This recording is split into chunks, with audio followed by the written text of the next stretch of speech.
Okay, hey, good afternoon, everybody. We are live. I appreciate you hanging out with us today, either live or watching later online. I'm Christian Magnell, lead pastor at Beachside Community Church, and with me is Russty Hoke, our executive pastor at Beachside, and he's also the leader of our praise team during worship. And we're going to talk this morning about worship, or this afternoon, and I'm going to have him introduce himself in just a moment. But first, I just want to remind you of a few things. First of all, Beachside Community Church is online every Sunday at 10 a.m. right here on Facebook. We're on YouTube as well. You just search Beachside Media and we'll pop up. And of course, you can watch later on, but if you want to be live, it's at 10 a.m. You can also join us in person. That's a novel concept that suddenly seems like, like last year. But you can join us in person. We are open for worship, and it's been awesome. I mean, it's really been awesome there. Our people are coming back, and we're getting higher numbers in attendance. We meet in a small gym. So really to find it, you go to Flagler Palm Coast High School, which is at 5500. I can't say that.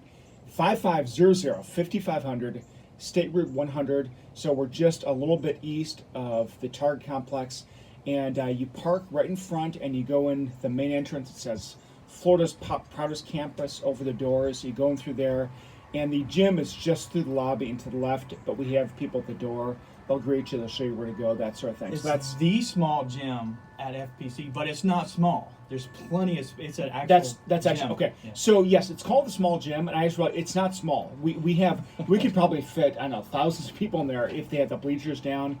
But we have plenty of room to space out, and we follow CDC guidelines, so we do temperature checks, and we have masks available for you, and it really is safe. I mean, if you can go to Publix, you can go to church. In fact, we're doing things they're not doing at stores like temperature checks. So it's would be good if you've been watching us online, haven't joined us, to come and join us in person, 10 o'clock Sunday mornings, otherwise right here online as well.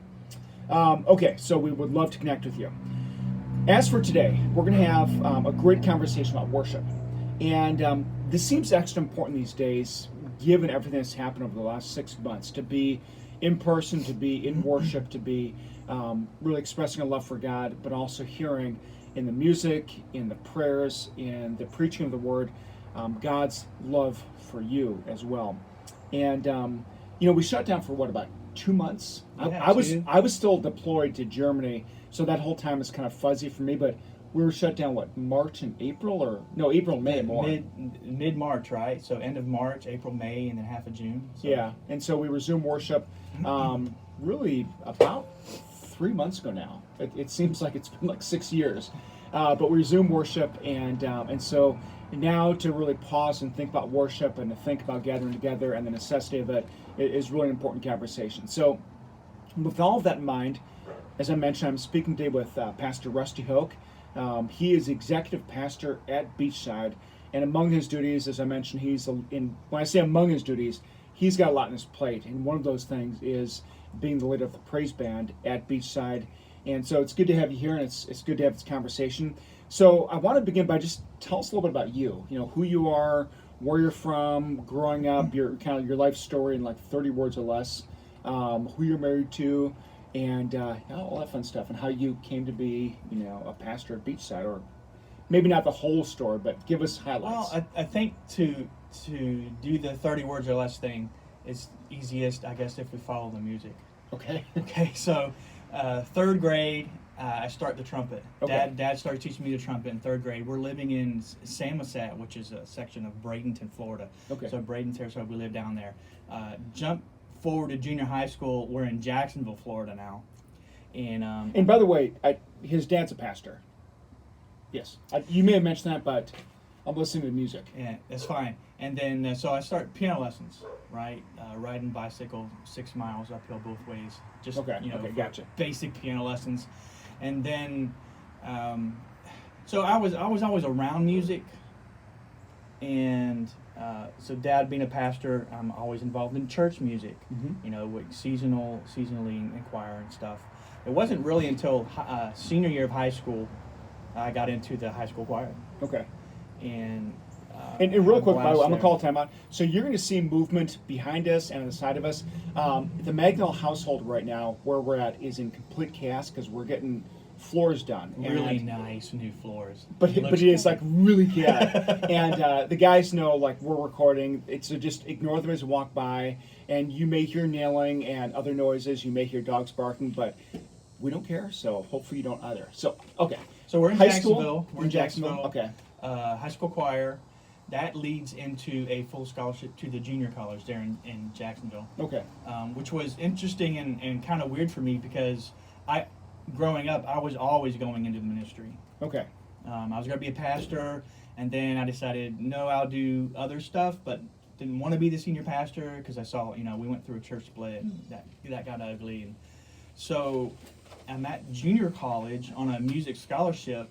I'm like, this is interesting. Well, I met Jill there.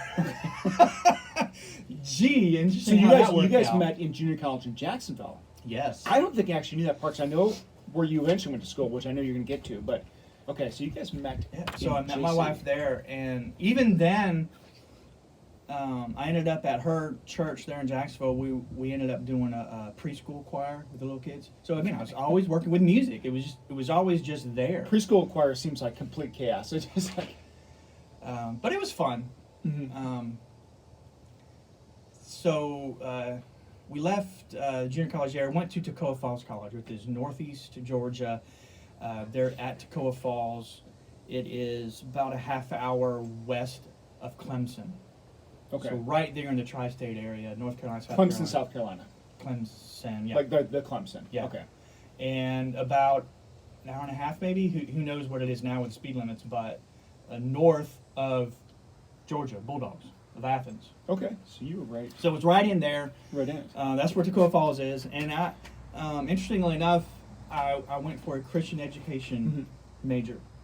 So you have the couple of passions there, kind of organizing education in the church, discipleship, the music. Even there, Christian education major, I was working in a furniture factory during the week to make ends meet. I was even teaching tennis on the side. Okay, and yet on the weekends, we would travel to Augusta for music ministry. I'm thinking the map of Georgia. How far was that to go? That was a 4-hour drive, I believe, back then. Each way? Each way. We would go down on a Saturday night. So, like, if anybody says, well, church is 10 minutes away, like, just don't tell Russty. Yeah. Because, like, if you tell him, like, 10 minutes is too far, he's got 4 hours. Yeah, no. So that was, those were the days. And again, music, big part of life, right? Even then,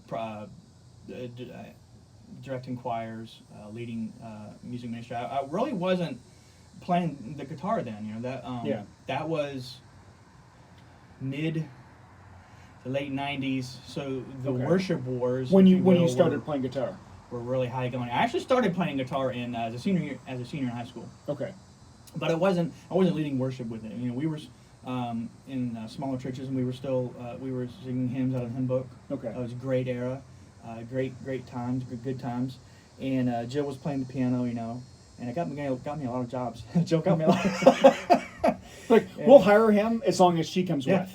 And that you'd be surprised. That was. I'm actually not kidding. I mean, we look like we're smiling. It's like, no, that makes sense. Yeah. That was several of the deals. She could play piano, right? Of course. Oh, great! You get the job. Yeah. So that was.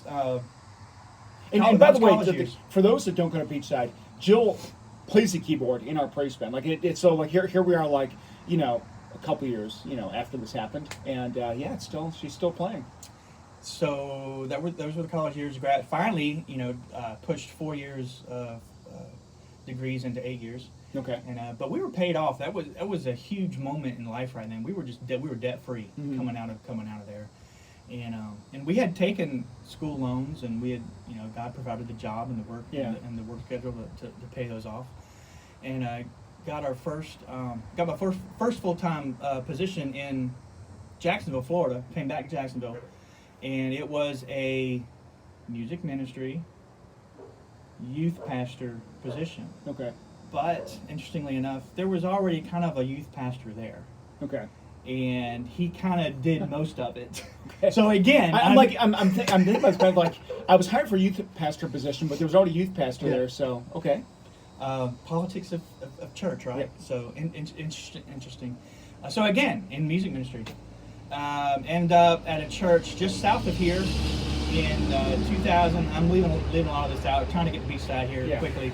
So eventually, around 2007, I end up at a church just south of where we are here, and I'm doing music and administration. Okay. Okay. So here you go.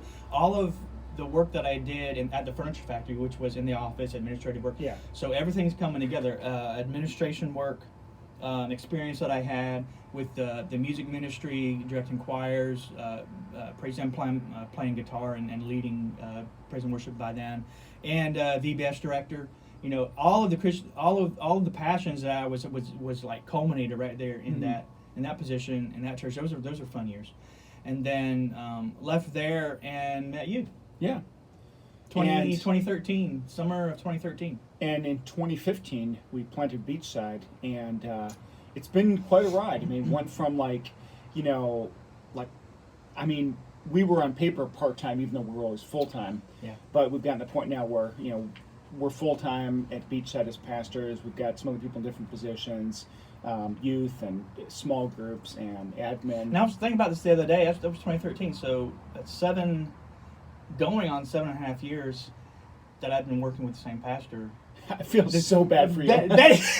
That's a record. Okay. That's a record for me. So we're doing good. So I apologize to the Hokes, and I'm saying it's like, it's all good. We're having a good time. Yeah, we are.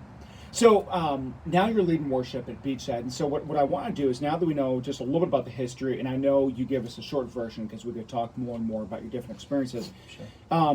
Your passion for church, education, admin, and of course worship.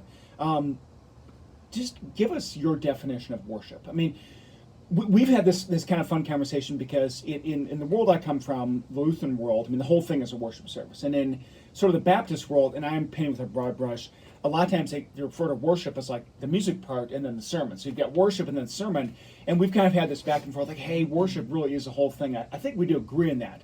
That, obviously the sermon is still worship, the offering certainly is worship. I mean, the closing songs worship. But give us, if somebody said, what does that mean, worship? How would you define it? Yeah, and that's a good place to camp out for just a moment, because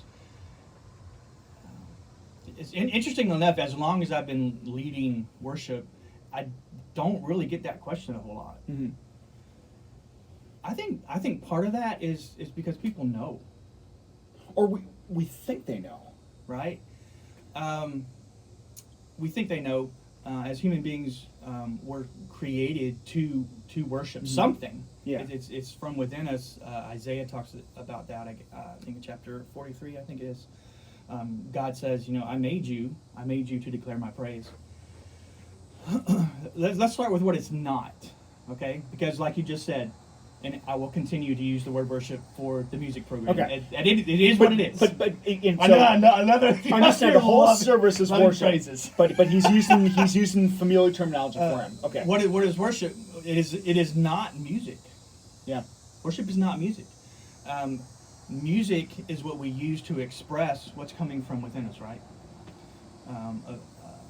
And by the way, a quick time out. So if you see me, those of you watching or watching later on, looking at the camera, there are love bugs. This is love bug season, so in Florida they're everywhere, and we've got some like circling, like we've got some right there. So if you see me doing this while Rusty's talking, it's not that I'm not listening to him. I am. I'm just watching for the bugs to drop down and like cover the camera. So if you see me move really quick, that's what it is. I'm sorry. So worship is not music. So what is it? I would say in the simplest terms, for Christians and non-Christians alike, those looking in on the church and saying, they do a lot of singing. What are they doing? Worship is paying attention to God. I like that. Paying attention to God. I was waiting to see. Paying attention to God. Okay. Now, the textbook definition of worship is to ascribe worth, right? Okay, we get that. But I just think in its simplest form, in its simplest terms, it's paying attention to God. God talks to us in Jeremiah, where the Israelites have been taken by Nebuchadnezzar, and Jeremiah 29 is in the famous passage where I have plans to prosper you, and he's telling the Jews that just got you're going to be here for 70 years. Mm-hmm. I got this. Just 2 verses later, he says, "Look, you're going to find me when you seek me with all your heart." And the book of John is all about Christ coming and changing our hearts, right? Yeah. You seek me with all your heart. And then Jesus talks in while he's here giving us instruction here on earth in John chapter 4, right? He's talking to the woman at the well. Mm-hmm. True worshipers, Jesus says, is telling the woman at the well, true worshipers are going to be worshiping in spirit and in truth. And if you do any kind of digging into the word true, right before he says true worshiper, okay? He's talking about a genuine worshiper. And if you look into the word and do some digging, there's some parenthetical notes there that talks about both inside and out. All of what we are, everything that we are, Every fiber of our being. surrendering. So this is more of a lifestyle. Yeah. Okay, this is paying attention to the truth that Christ has revealed while he was here and in his scripture through the Old Testament and his New Testament, the whole canon, right? So that's how I would describe it. It's a complete surrender. And so with that definition now, okay, paying attention to God, you can do that while you're working. Mm-hmm. You can do that while you're singing. You can do that while you're playing out on the boat, fishing. I get that. Anywhere and everywhere isn't. It's an all-encompassing lifestyle of I'm here to glorify God, and I think it has a lot to do with what you said the other day. You were talking about faith and digging into faith, finding the hidden joy. Mm-hmm. That was the line that I caught that struck my interest. But when we come in our hearts and in our spirits and apply our surrendered heart to God, we find a purpose. It's not necessarily hidden from us. But when it's not. But I feel like because this is like that definition. Like God's hiding this from you. Yeah. It's more of what is revealed when we accept who we are in Christ. And that definition, like my mind is sort of blown because we didn't practice what we're gonna say. I sent Russty some questions where I wanted to go today, but I expected when I said, "Hey, how do you define worship?" to do hey, we're giving worth to, and so I'm just I'm processing what you're saying, paying attention to, and suddenly it makes the whole worship service makes sense. Like what we're doing for an hour-ish on Sunday is we're having focused together, time where we're focusing on God. We're paying attention to God. And, we'll talk more about why we do that in a corporate setting in just a moment. But yeah, you can do it anywhere. I mean, right now, as you're watching this, you're paying attention to God through our words. Obviously not paying attention to God as in us, but you're paying attention to God through our words, through what's going on in your heart, when you do the devotions in the morning, when you are listening to Christian music in your car. And that's a lot to process right now, paying attention to God. It's worship. Yes, it is. And and by the way, that's now going to be you will hear on Sundays. I'm going to completely appropriate that terminology and just use it. That's what we do on Sundays is we pay attention to God. And so I really appreciate that. And I kind of cut you off, but No, it's fine. I was basically done. okay. Word rambling, but still that's going to tie into some of the other questions we were looking at. Mm-hmm. If you paying attention to God versus not paying attention to God, which gives us a lot of reasons why the church is where it is. I think right now. Yeah, I think that one of the things I've talked about in the morning videos the past couple of days is shipwrecking your faith and avoiding the whole question of once saved always saved. Can you lose? That's a whole different theological debate, but you hear the word, it's preached to you by your parents or your Sunday school teacher or the pastor or the musicians, And then some people receive it and they grow in it and they mature in it and they produce fruit. And we looked at that passage last night at our leadership team meeting, and then we've been looking at, this is Luke chapter 8, verses 5 to 8, throughout this week. And it's the realization that paying attention to God comes at the expense of paying attention to other things. And one of the things we can shipwreck our faith in, as we talked about Monday, is busyness. And we're seeing that in the world, that sometimes people are almost, it's like they're too busy for God. And I think they're thinking they're too, well, I'm not feeling it today. Pastor Chris preaches long, or the music isn't exactly what I want, or whatever. As if because I'm in the ministry, I feel it 24/7. Yeah. All the time. Like, I feel like. Say more about it. You feel. Well, what you were talking about, and I think a lot of times people forget. And I was just reminded of this the other day. The way people talk to you as a pastor and a minister, they feel like you're somehow superhuman, like, or connected spiritually. Yeah. It's like, no, I have the same struggles you have.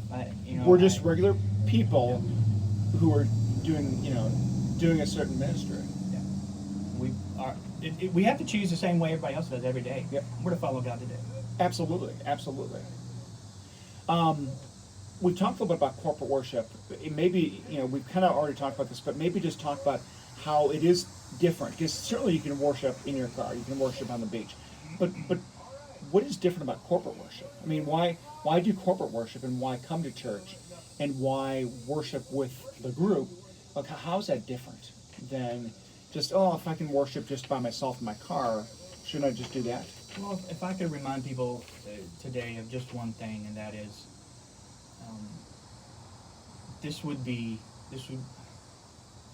is a really dumb question to ask a basketball coach. Okay. I'm not telling you this is a dumb question. I'm saying, as a world, we're okay with the basketball team getting together and practicing. Yeah.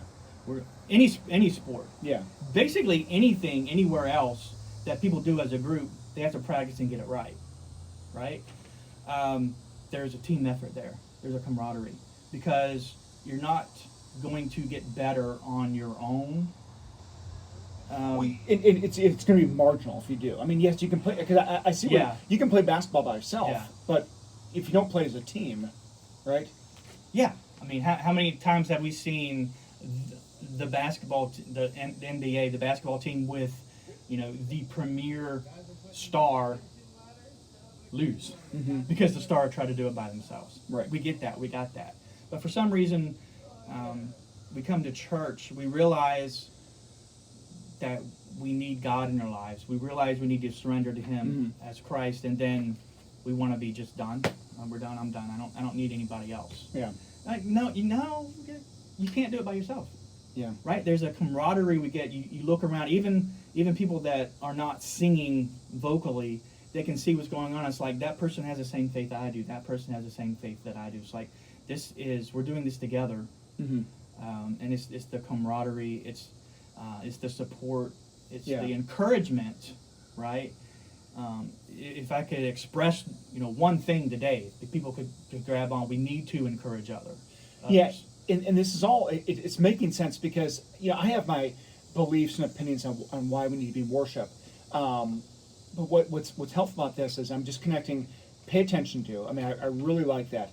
Pay attention to God, but then the whole idea of practice. So I think about my life, I have to practice things like being quiet. I mean, when I'm working, for example, at my office on my sermons, I know that if I have like sports talk radio on, it's hard to pay attention. So I actually throw on either worship music, or more often than not, classical music. It helps me focus. And I know that there are things I need to do if I want to focus better. That, having the TV going and the radio going and looking out the window, like, I'm not going to focus on running the sermon, right? And that's the same would be true, I assume, in your work as well. Like, if you're, whatever, a car salesman or real estate, and we got a lot of those in Flagler County, and you are, meeting with somebody and you're doing something else while you're with them, you're not paying attention to them.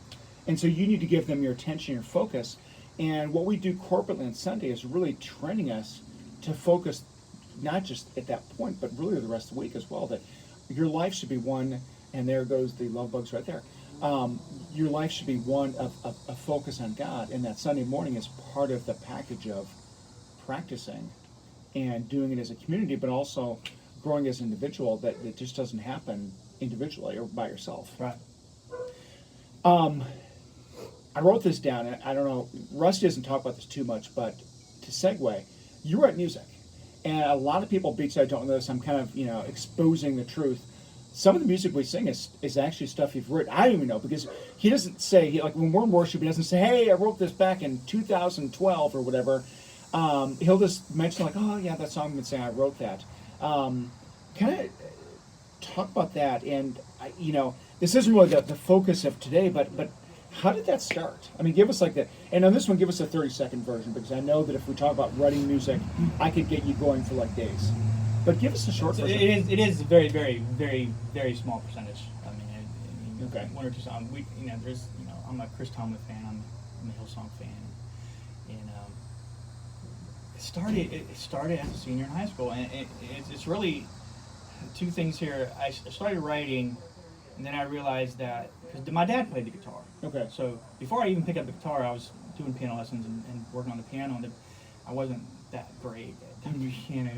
So I said, well, I'll just use the guitar. So I picked up the guitar so I could play easier to write. And back then it was just, can I do this? Let's try it, and I wrote what was coming from my heart.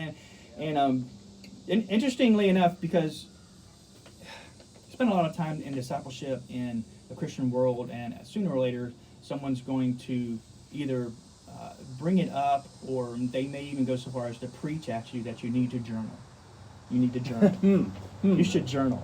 I haven't heard that. I don't know who would be talking about that. It frustrated me for a long time because. But I'm gonna say it's really funny that I'm gonna take time out. Like it strikes me, and I think I know. I shouldn't like say where you're going with this, but as you were talking, I was thinking, writing music might be kind of like journaling. That's okay. Sorry. Yeah. I'm like speaking for him. That's it. That's the point. Yeah. And I realized quite a while ago, if you go back to 1989, I don't know as though I still have papers from back then. Yeah. I think I have a couple, and come all the way through this year, 2020. There's a journal there of my spiritual experience. Of your walk with God. Walk with God from high school all the way to now. So yeah. It's part of my journaling ideas. It's part of sometimes. It's just a matter of there's not a song out there that says what I want to say. Now, there's nothing new under the sun. Right. Okay?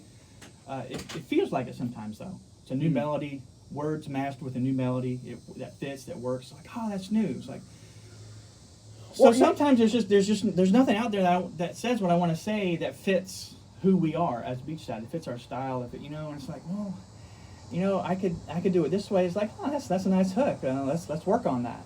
Mm-hmm. And it goes from there. So there's hundreds of songs that will never see the light of day because they just don't work. And then you get that one out of that 20 or 50 that you try, and sometimes it just works.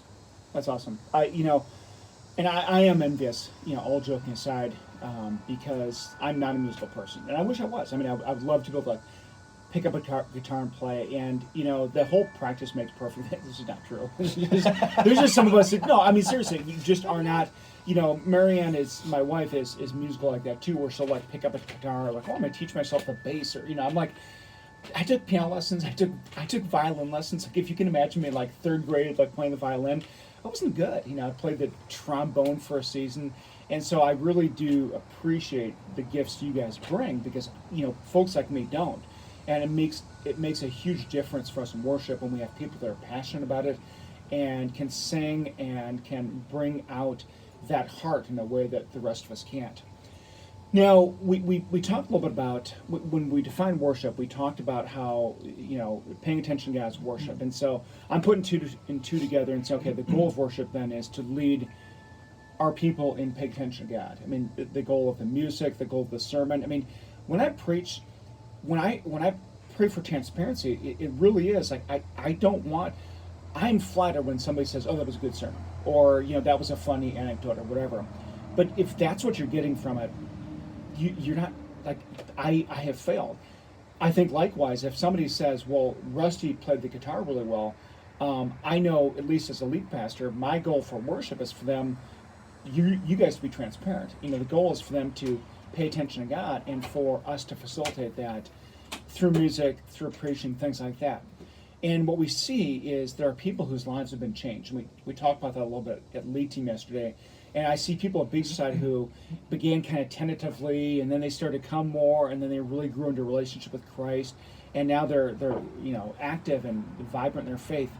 And yet there are some that will come for a season and fall away.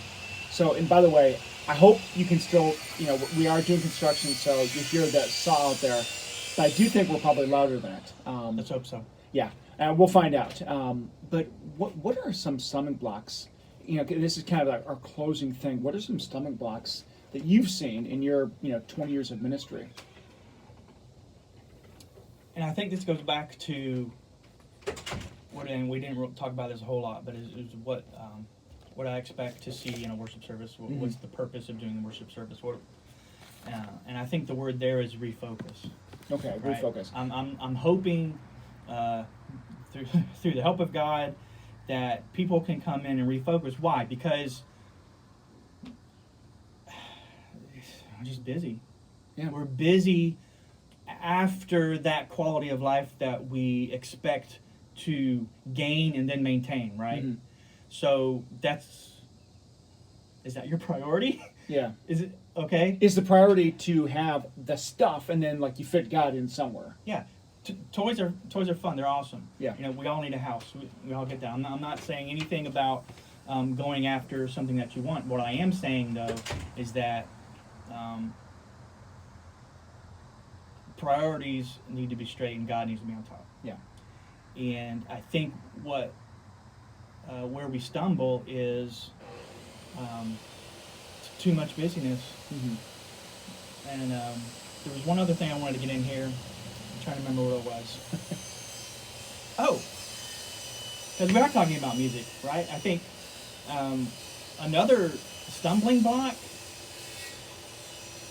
could be what you listen to, right? It's not just the TV. I'm convicted right now, but go ahead. We're in the car all the Yeah. time. Even sometimes at work, you're in a car to travel somewhere for work, right? So what do we listen to now? Not everybody listens to music. Some people are talk show people, radio talk. Yeah. I get that. That's not me, but there are other people. Yeah. So what are you listening to? Yeah. What are you putting in your heart? For 6 days a week, you're listening to what? And then on Sunday, okay, I got my God piece this week, and then I'm okay. And that goes back to what are you paying attention to? And hey, look, I like a good Billy Joel song. Okay. All right, from the '80s, his '80 era. There's, and great, awesome. But are you putting more Christian thought into your life, into your heart, than the secular?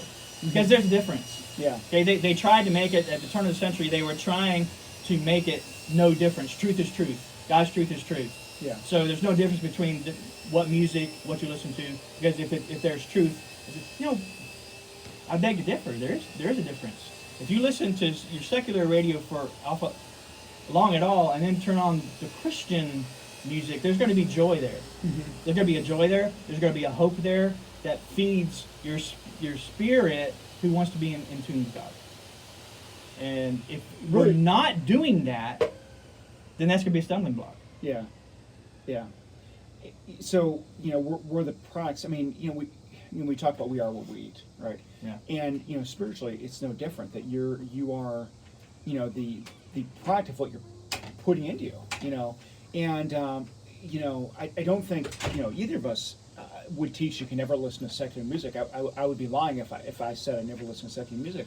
But there's a difference. I mean, I even referenced earlier that when I'm preparing a sermon, I know that what I listen to will put me in a sermon writing mood, and it's not a psychological thing. I mean, you could say, well, there's a psychology behind it. I'm sure there is, but even more importantly, it's a spiritual thing. If I'm fitting myself with something that has some substance, and I do listen to talk radio. I mean, sports talk radio is not as important as it used to be to me, but when I'm feeding myself with sort of the anxiety-laden stuff in the world, versus putting on some like old school Rich Mullins. We were talking about that on Sunday, or something like that. It makes a difference. It absolutely makes a difference.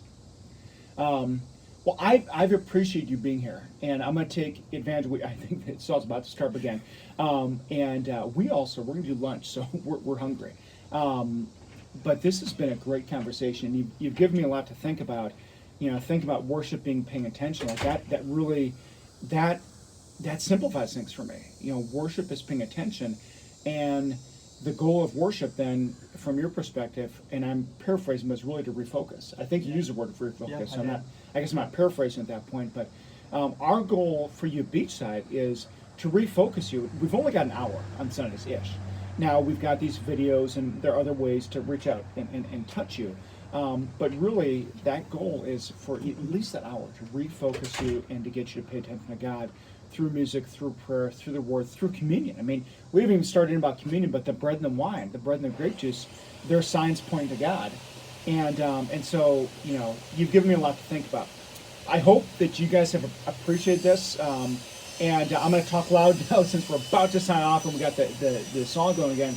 But, if you did share this video, you know the drill. Like it, comment, send us a message, blah, blah, blah. I'm excited that you're listening to us online. We're getting really good feedback for our videos, and we're getting a lot of people watching. And I've appreciated the rest of you being here and giving us all a lot to think about. So you guys have a great day. God bless you, and we'll talk to you soon. See you Sunday. Yeah.